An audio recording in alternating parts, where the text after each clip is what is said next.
Gachiakuta sounds really cool to talk about right now, Greg. Gachiakuta, episode 17. We start with a review of the fight with Zonka and Jabber, with Zodal talking overlay, reviewing how shocks to the system and stuff help things. And then it flashes back to Zonka's past. And the Nijiku clan headmaster dude is talking to Zonka about how his older brother and sister followed in his footsteps to join the Hell Guard. And it sounds like Zonka will be doing the same. Cuts to class, and the teacher says the ground has a bunch of threats, but never forget the greatest threat is your fellow man. And the Hell Guard is crucial in keeping humanity in line. And here at the Hell Guard Institute of Hell Guards, you'll achieve strength through competition. And Hellguard. And Hellguard, yeah. It's like a skill on your hotbar that you gotta press. Be careful of the global cooldown, though. Yeah, Hellguard casts Hellguard. Yeah. Two other kids are watching the class from the second floor, and one of them says there's a good candidate this year, and it's a girl. And they're like, shit, it's a girl. And then Zonka walks past, and they mumble how Zonka's dad is a big shot in town, so they can't compare to someone like Zonka. They say the Nijiku clan is a house of elites who all get into the Hell Guard. But Zonka always gets top marks in class and holds strong under the pressure, and all the chicks probably love him. And he'll probably take the golden throne, and they're just mediocre dudes that can't beat natural talent. I like this episode a lot, by the way. It does show that hard work is the most important thing. You don't get to watch like Michael Jordan's life as it's happening. You watch the highlight reel of Michael Jordan doing extreme shit. And that's what, like, Kobe Bryant is the most, like, talked about person for hard work. And, like, you see the difference in the two human beings, basically, as Kobe Bryant considered a top 5 NBA player of all time. Michael Jordan considered number 1, LeBron James. Anyways, but you talk about Kobe, everybody talks about how much hard work he went through, how he wasn't always perfectly gifted, and he made everything about, like, his ultimate goal. It wasn't just him making excuses and being like, oh, well, that guy has talent. It was just, okay, I'm given this body, I am going to do exactly what I can with it. And he worked out like insane fucking days. Like he fucking literally after they lost the final to the Celtics, I think it was, the next day he was at the gym and like at 3 a.m. It's like you could have went to bed and just like fucking chilled, dude. You made the finals. But no, Kobe didn't do that. He didn't stop. Zonka goes into class and sits down and he's like, fuck yeah, you right about that, you shits. I'm the best. And shows him training behind the scenes. Mm-hmm. Is this training face or like what would you say this is, Greg? I don't know. That's like he got the golden ticket to Charlie and his chocolate factory. That's the face. The teacher walks in and says they've seen a rise in giver crimes lately, and that means they need strong hell guards and they need all the talent they can get. And then brings in the new girl and says as a special case this year, they accepted a promising student into the class. She grew up in the slums, but her abilities are undeniable. And Zonka thinks, in the face of the real deal, he would learn what his weaknesses and strengths really were. Zonka narrates that the Golden Throne is the Academy's most exalted seat, and the only people permitted to sit there was the best student of the year. So basically, it's a parking spot that says Employee of the Month. Yeah, 100%. It is just a parking spot for your butt. It would be important, I guess, if you're in JJK during the butt arc. Yeah, during the Culling Games butt arc that Greg... Before you guys... Okay, this is why you gotta watch the live version. I explained a lot of the Culling Games to Greg, and he was like, if I was in the Culling Games and scored 100 points, I would make everybody cast their Jujutsu with their butts. And then that would be the rule that I add to the Culling Games. And I was like, wow, all domain expansions must be cast with butt. All weapons must be held with butt. It was, if you really think of the implications, the only one that wins here is probably Maki, because, you know, the heavenly restriction. And so, who else might do okay with butt? I mean, Choso could just poop blood, and I guess it would be okay. Oh, no. All right, onward. Oh, God.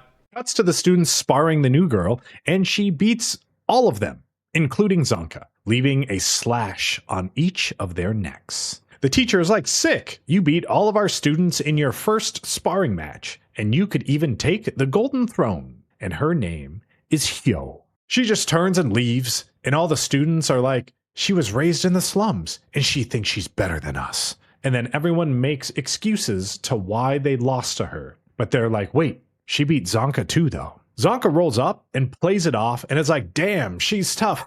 Hey, I've never seen a style like that before. Guess back to the gym. Zonka goes to take a break at the sinks, and he's grinding his teeth and biting his lip to the point of bleeding, and replays the match in his head and how she stomped him, and he's beating himself up about it as he headbutts the wall and makes his head bleed. Okay, real quick, I'm not saying go to Zonka's extreme, but the only thing you could change is yourself. You could learn from other people and, again, change yourself, but like this is the most important thing. You can't change what people choose to do. So, like, making excuses, oh, I wasn't familiar with that style. Well, you better get familiar, but you better figure it out. This is what I like about this episode. It shows that hard work is more important than just raw talent. Yeah, I mean, it's like if you were Potemkin and then you were getting locked down by Chip Zaniff and you don't know what to do in that situation. And you already used your burst, so then you just throw out a command grab randomly, but then, he command throws you, looking just like that screenshot, and you lose. And you know what? You shouldn't get mad at Chip players for being lame, for locking you down. You just need to understand how the character works and then figure out a way to get out of. Are you okay? I'm doing great. Okay. Anything else, Greg? No, I mean, you're the Guilty Gear professional here. I'm just making shit up. I mean, the Chip Potemkin matchup used to be bad. I don't know anymore because they've given Potemkin a lot of movement options, I imagine. Well, I know, but the reason why I said Chip was because of this. This is one of his throws. He does this exact That same. is Chip Zanoff's throw, but that would be like if Chip was throwing Kai Kiska. Oh, that makes more sense. But right, because he is the hard work champion and hates Soul Bad Kai. Yeah. Okay. I mean, you're more up on the lore of Guilty Gear than me. I was just trying to be cool. I want to be part of your world. That's all I want. I don't know the new Strive lore at all, guys. No fucking clue. But Hyo rolls up and is like, hey, your face is bleeding. And Zonka's like, oh shit, you heard all of that? Damn, thought you went back to class. Oh, shucks. Yeah, and he plays it off again. Zonka's like, yeah, you're pretty good. Going for the golden throne? And she's like, what good does sitting on a golden throne do? Zonka is taken aback, and he's like, well, a bunch of famous people sat there before, and it's something that everybody wants, but, my big sister never got it. I don't know what happened there. And then Hyo is like, what does sitting in that seat get you, though? Do you just want people to think you're impressive? What good does that do? And then just walks off.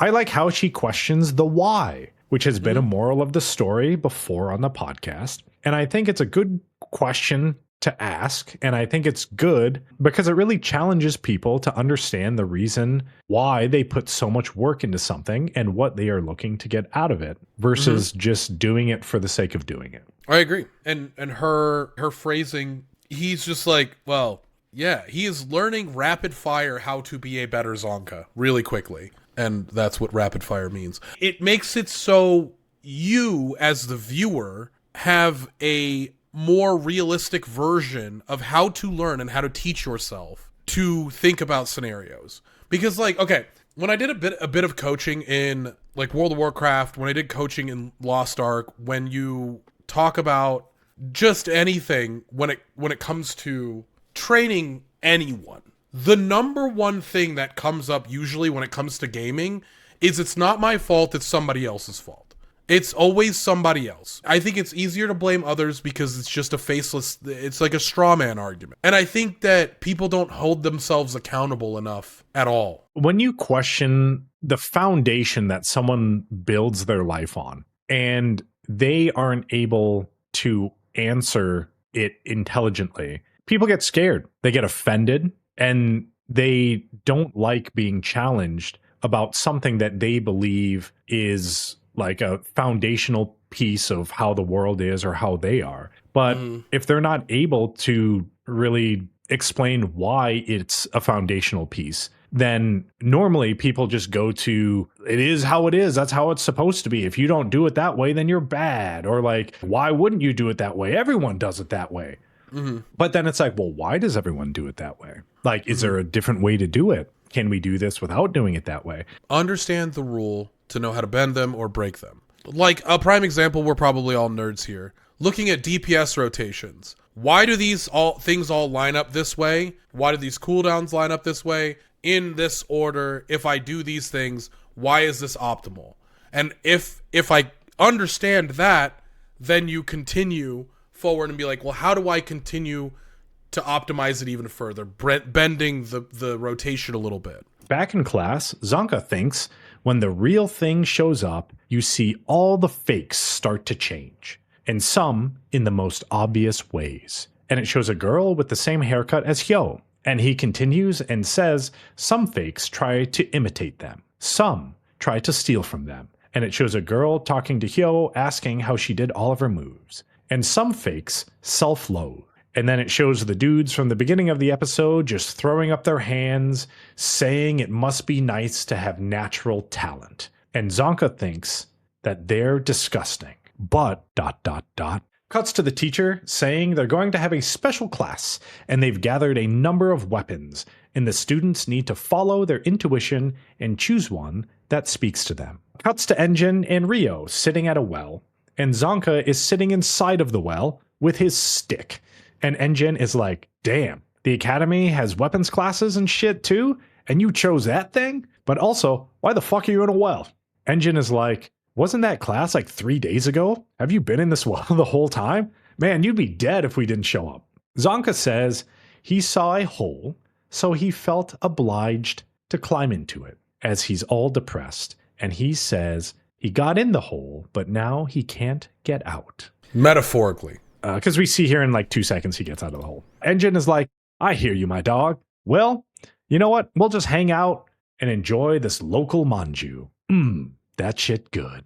Zonka thinks all the other students chose weapons they thought looked strongest, and he figured Hyo would do the same. So Zonka was going to go against the grain and picked up a worn out piece of wood that didn't even look like a weapon, and you hear it all the time that the best weapon is the one that looks like junk. Enjin is like, oh, so it isn't an awesome weapon? And Zonka is like, it isn't even a fucking weapon at all. And said the school messed up setting up the weapon table and put a random stick that got mixed in. And it cuts to all the kids looking at Zonka like an idiot for picking up a stick when they all have like maces and guns and shit. Yeah, there's like the kid with the mace, like the fucking old school straight up like fantasy era elves and dwarves mace. And then they look at the girl and she's like, I got this sick katana. And it's like, man, they really fucked up with all these weapons. They really fucked up. Then Hyo chooses her weapon. And it was a t-shirt from itaesthetics.com where Hyo saved 10% on her order. That was so sick. Of weapons, aka shirts, that look similar to what DJ Montague has now or to what I have on as well.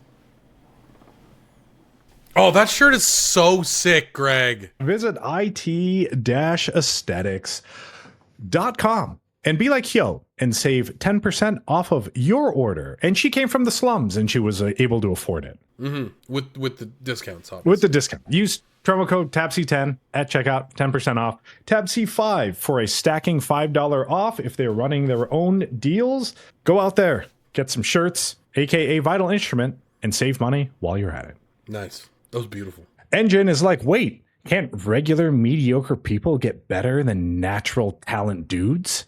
I don't know what natural talent is, but if you aren't a natural talent, who says that you need to be? And no matter what you say, you still want to keep going, don't you? And you're still holding on to that useless, lame, coiled stick of yours. Most people would toss that shit in the trash, but you're still holding on to it. Not that you should care about what a random loser dude like me says, but you can't become strong until you know what your weakness is. As Enjin gets up and says they'll be back in town for more manju someday, and he wants Zonka to show him how average can eclipse gifted. And then him and Rio walk away. I had said that all I need to say about this episode so far. I think that they would do a great job of talking about how to treat weakness in your own self and learning. But it cuts back to the present, and Zonka gets up, bleeding from his wounds. And he fights Jabber again, and he's going to show him what mediocre can do. But it was all fake. It was all a neurotoxin-induced hallucination, and Jabber is just laying with Zonka, and it's like, damn, seems like you're having a great time in your hallucination, and then just starts crip walking, dancing around to some music. Kind of, yeah. There's a little sea walk. Jabber doesn't give a fuck, dude. Yeah. And I love it. He's like, dude, you look like you're having fun. I kind of want to have fun, too. And then he lays down next to him, and he's like, ha, ha, ha. Oh, that sounds exactly like Jabber. Yep. Sorry, Jabber is like, I got that poison from some dude that tried to kill me with it once, and it causes hallucinations so good, you think they're real, man. That's the good stuff. Gotta get high. Zonka is just tweaking out on the ground, and Jabber is like, I thought you'd give me a crazier fight. Then Zonka starts laughing, and Jabber is like, oh shit, you look like you're having a great time. Dude, let me get in on some of that shit. And he just lays down and starts laughing with Zonka's tweaked out body. Cuts to Gita, just crawling around the tubes, trying to find someone else, but stumbles upon a giant red stone thing with weapons, with the hands they used to be attached to nailed into them, stuck into it. And she looks crazy. I mean, that's so metal.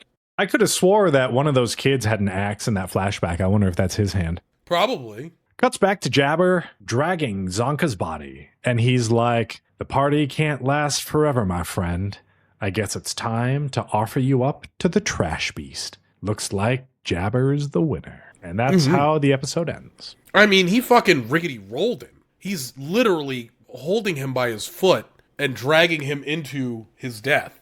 Zonka did not fight for long, but once the hallucination stab hit, I mean, Jabber seems like a really broken character at this point. Like, he takes a ton of punishment. He did Bankai, though. So, to be fair, he totally this is Bankai. basically like Renji trying to fight with his Shikai, but then he's fighting someone that Bankai'd, and it's just not a fair fight. And then it gets broken, and it's just the stupidest looking weapon ever in Bleach, and no one really likes Renji at all. Okay, so nobody likes Renji.